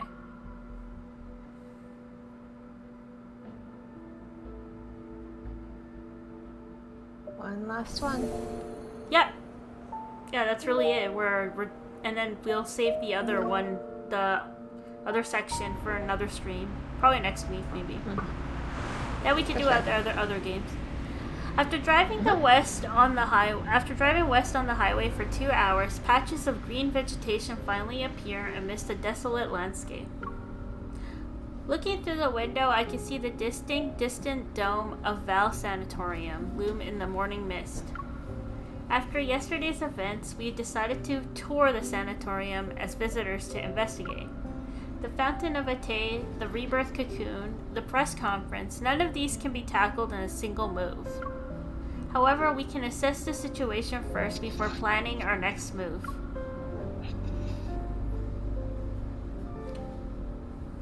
Are we almost there?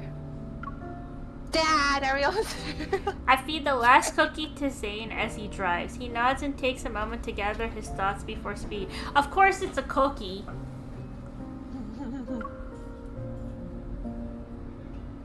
There are things I need to tell you. The technology used in the Rebirth cocoon is from a research project Carter and I worked on when we were in medical school. Do we really have to see creepy Carter again? He was so creepy that one time. Ugh, I hate him. He gives me such the ick. Don't you remember, Dad, when he just came up to us with the flowers? No, I don't remember. That was point I don't remember. You don't remember Carter? It was in the branch story, in the prologue to Tomorrow, Zane's branch story.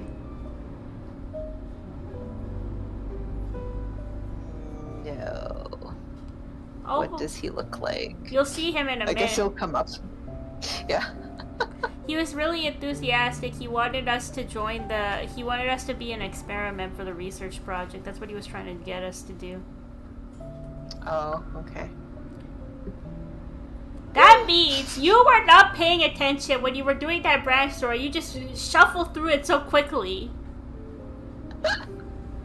I remember some stuff in that branch story. It's just that Raphael's branch story is more prominent in my mind because of the cat. Because of the cat? No, that wasn't in the branch story. The cat wasn't in the branch story. That was in the main story. What?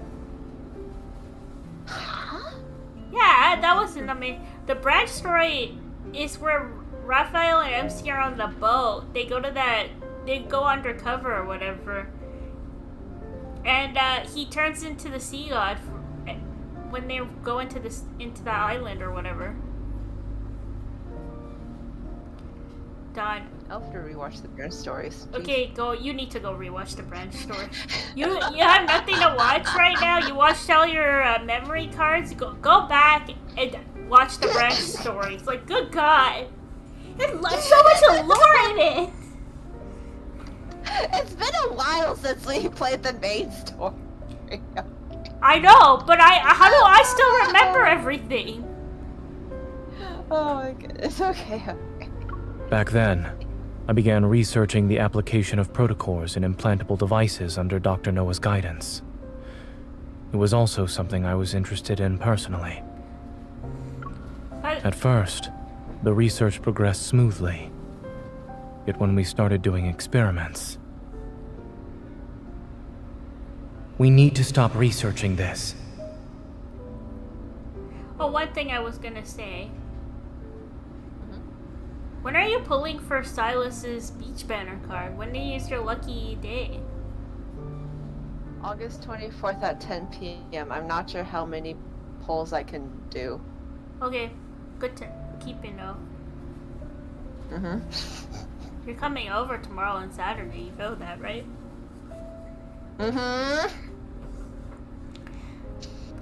Okay, so you said we need to stop. The protocore energy has completely corroded the heart. Our experiment failed. Oh, they made him sound a little... He sounds a little like... His voice sounds a little like higher because he's younger, I guess, right? But the heart started beating again. This guy, Don. It just grew some black crystals, guy. that's all. That. Okay. That guy. Don't you remember this guy? This annoying creep? He was just passionate. Not that please. He was the one thing that made Zane's jealous. Oh, okay. Well, that's good, I guess. He wanted us to be an experiment. It's a little weird, but he's also not with Ever, so I mean... He is with Ever. He was trying to get Zane. Oh, shit. He's the one that wanted Zane to join the Fountain of Vitae project, because they previously used to work together, but he joined Ever. Okay, never mind then.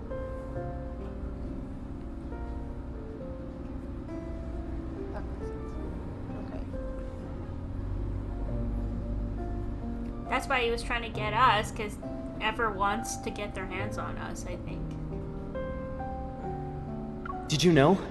The lab mouse we performed a protocore implant surgery on transformed into a wanderer and devoured its fellow test subjects. Yeah, so that means we gotta stop. Zane, our experiment wasn't a failure. We succeeded! Succeeded at what? Creating a monster? Oh, I guess, yeah, if you... I guess... Huh. We've discovered humanity's point, next he didn't evolutionary join Ever, form! right? No, this is when they were younger, so they were in medical school. So they were colleagues in medical school, but... Zane... Well, we'll find out. He'll figure it out, but... You should pay more attention to the main story and the branch story. This would make more sense to you then. Okay, wow, I'm just gouging how much information I need to throw at you.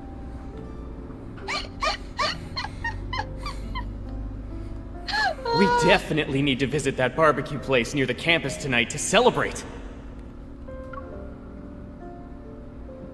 Well, you can... I guess now you can tell the difference from that, like The experiment Zane didn't sees lead as a to new failure, life. while he sees It as turned a people into success. wanderers, minions of a protocol. Well, yeah, because it's turning them into monsters in his mind, right? Like, they can't exist with people. They're killing people. Like, I get it from Zane's POV, to be honest. Carter is insane. Just gonna say that. It was a Pandora's box Seeing that should have remained it sealed. makes sense that he joined Ever then. Yeah, he was enticed. I destroyed all the related research data that day. I hope to keep this truth buried forever. So that's probably why Carter joined Ever then, because Zane destroyed all the research data, and he couldn't bring that with him, to be honest. So he had to figure out how to recreate that again. That's probably why they want Zane, right? Because only Zane probably knows how to create that experiment again. That kind of makes sense why they want him. He is smart. He's a genius, okay? Yeah. But Carter didn't see it that way, huh? No. He named it X-Heart and took it to Xander Sciences. Yeah, so Ever took over Xander Sciences. So I don't know if you remember in the very beginning of the main story, but Xander Sciences wanted Zane to join them, but he always refused. That was in the main story. It was later implemented in the Rebirth cocoon, which is the first step in the Fountain of Atay. After finishing his story, Zane falls silent. However, his grip on the steering wheel indicates he's still caught in his memories. So he wanted that project to be a failure, because he never wanted it to get into the hands of wrong people, because he didn't want people turning into wanderers. Like, that's not a good thing, you know?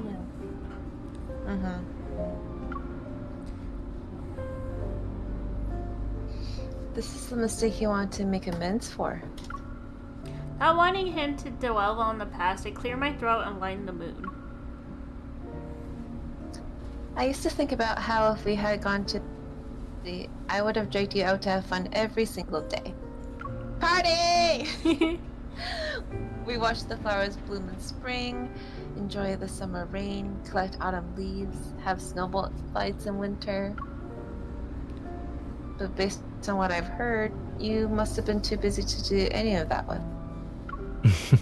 Not at all. In our lab, we always said it's best to take a 4-hour break while data is being collected. Then we can see the results after. So during those times, I would have been available at least. MC, he would have made time for you either way. Like, that's the thing. He would have loved to be in the same school as you. Come on. I was joking. If you were there, I would have always made time for you. Oh yeah, what did Aww, you called it! You called it. Word for word. Yeah, I did. Because I've watched all his memories more than once. The car turns into a newly paved road, passes a sign that reads Bell Sanatorium, and comes to a stop in the parking lot. I'm not familiar with the sanatorium's interior layout. If you encounter any danger during this visit, remember not to go in alone. Don't worry, I'm a professional. While I speak, I catch a glimpse of White approaching us. Carter, who's here to receive us, wears a casual white business suit, holding a navy blue butterfly pin adorns his collar. Ugh. Have you been waiting long, Zane? Ugh. No, we just got here. Carter leans down toward the car window. Upon seeing me, his eyes crinkle and his smile widens. Hey. When Zane called about needing 2 visitor passes, I had a feeling you'd be accompanying him. I compose myself, smiling politely. I step out of the car, but just as I'm about to speak, see, FC is also uncomfortable with this guy. Like, what?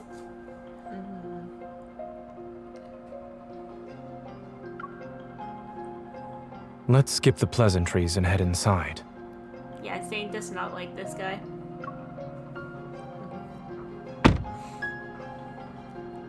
Following Carter, we enter the long corridor that connects the parking lot to the sanatorium's lobby. My gaze falls on the emblem at the entrance. Under the curved shape are the following: Eternity Vanquishes, Evolution Restraint Group. Without a doubt, this is Ever's logo.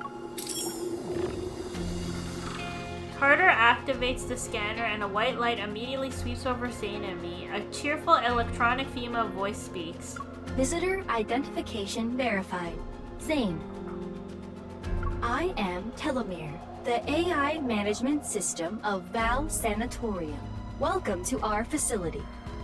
We hope you have a good day here at the sanatorium.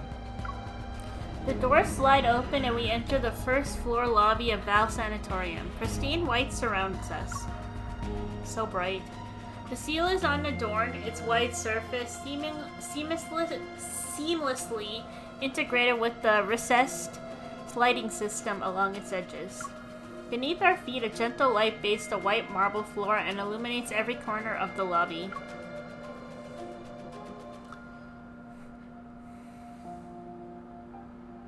This place seems too bright yet oppressive. Bright yet pretty much. Yes.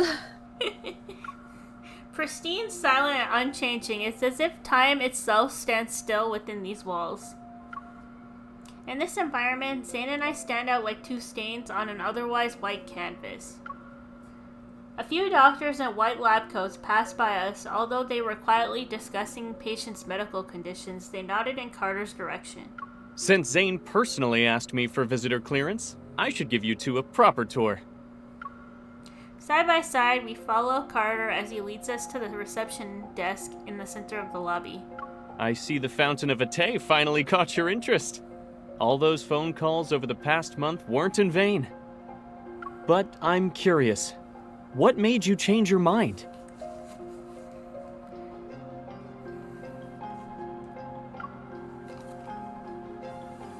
Carter stops in his tracks by the reception desk. He turns around, his signature smile returning with narrowed eyes. You kept talking about humanity's future. I wanted to see if it would actually come to pass. Besides, nobody knows Exhard better than me. Carter's eye twitches. After a long silence, he suddenly erupts into a fit of laughter and shatters the lobby's tranquility. See, Dad? See? Ick. Ick. Good, good. Doesn't he sound like a maniac? You've convinced me. Everyone deserves a second chance at redemption. Remember, Zane, I gave you this chance. Cool. Yeah, exactly. And what about you, Miss Hunter? When I receive this question, I deliver my carefully prepared response. Since Zane is joining the research project, I wanted to see what it's all about. Carter tilts his head. His gaze flits between Zane and me before settling on Zane. The amusement in his eyes is obvious. I see. Even the strongest relationships need a solid foundation. I'll make sure you get a good position here. Hey, yeah, I mean, she's a good girlfriend. She's just looking out for her. What job are guys? He turns around and shakes the brochure stand next to him. The neatly arranged brochures scatter in disarray. He pulls out 2 copies with a smile. He gives them to us. The only downside to this place is that it's too by the book. But I guess that doesn't really affect you, Zane. It's about complicated medical cases. The thin booklet methodically categorizes various diseases that conventional medicine has yet to cure. It's like a university department, and the facility's patients are eager students with a thirst for knowledge. A commotion breaks out in the distance. I look up.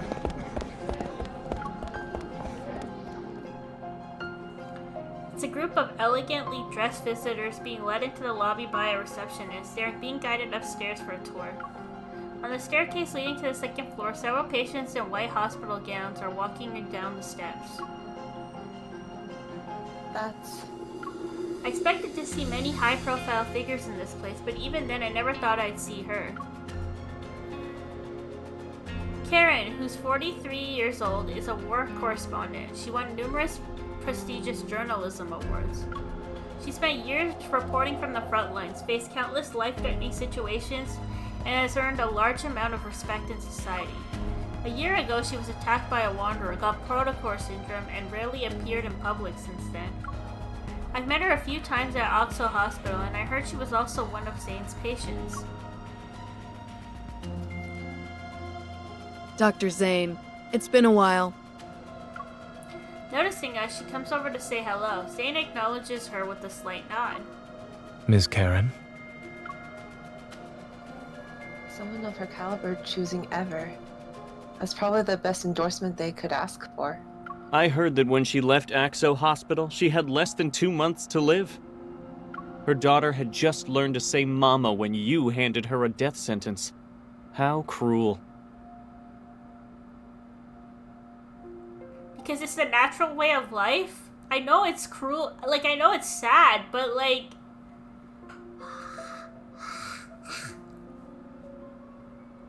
Dr. Carter, the patient in room A504. Carter gestures for us to wait a moment, then he takes a few steps to discuss something with the man at the front desk. Noticing my silence, Zane stops in his tracks. What are you thinking about? It's nothing. I just realized that Ever seems to have a knack for exploiting human vulnerabilities by any means necessary. Yeah, pretty much. How else could they gather people from different backgrounds and beliefs and make them devoted to a single cause?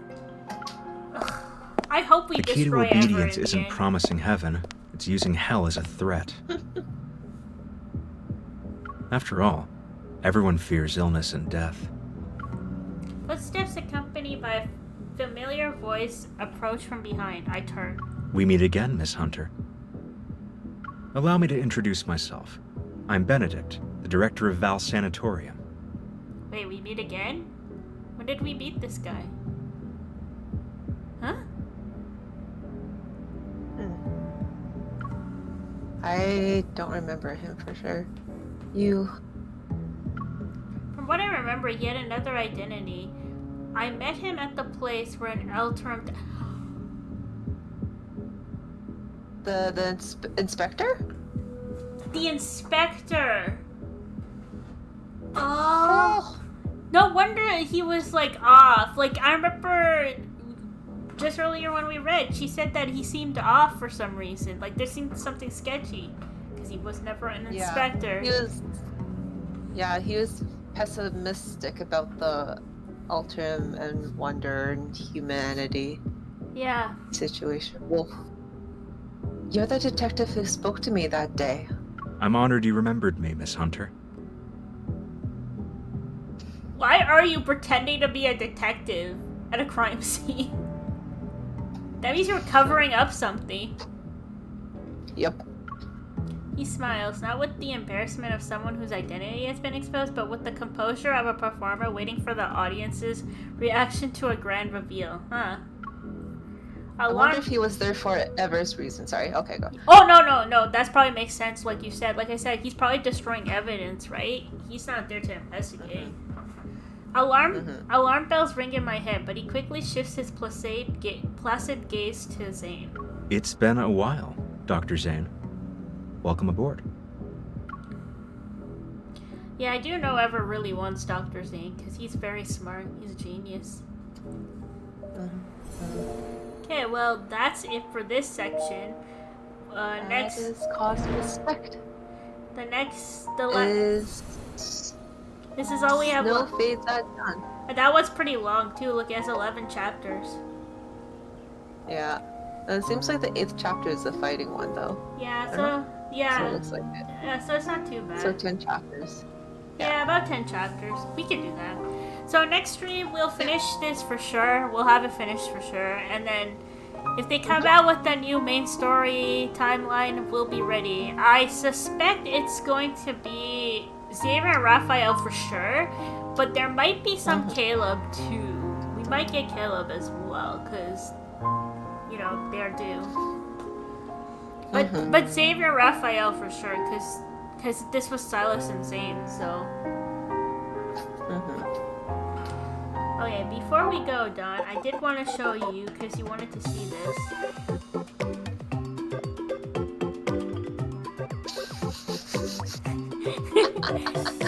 Bratty hubby. Mini hubby. Caleb's mini hubby? Really? Real? Okay. Master hubby.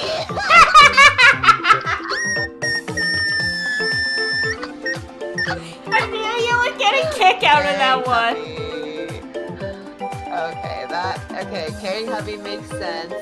Howdy hubby, oh that does nice in here. He does. He is the cutest powder. Oh my god. Hey, I mean Raphael's fits too. He's so bratty sometimes. He is such a brat. He's so dramatic. And yes, I'm like, dude, like how are you a drama queen? Like. And yes, Caleb is meanie hubby because he doesn't give in, okay? He doesn't give in this mean, okay? I find this. And no words are needed to say for Silas's nickname. That's just all I'm gonna say. Okay, well we'll leave it at that. You guys got to see what the nicknames were. I've exposed myself. See you on the next stream. We'll finish this off for sure. Hopefully. I think we will. We'll finish it off. Yeah. See you guys on the next See you next time, everyone. Thanks for watching. Bye-bye, Twitch. Bye, Twitch. You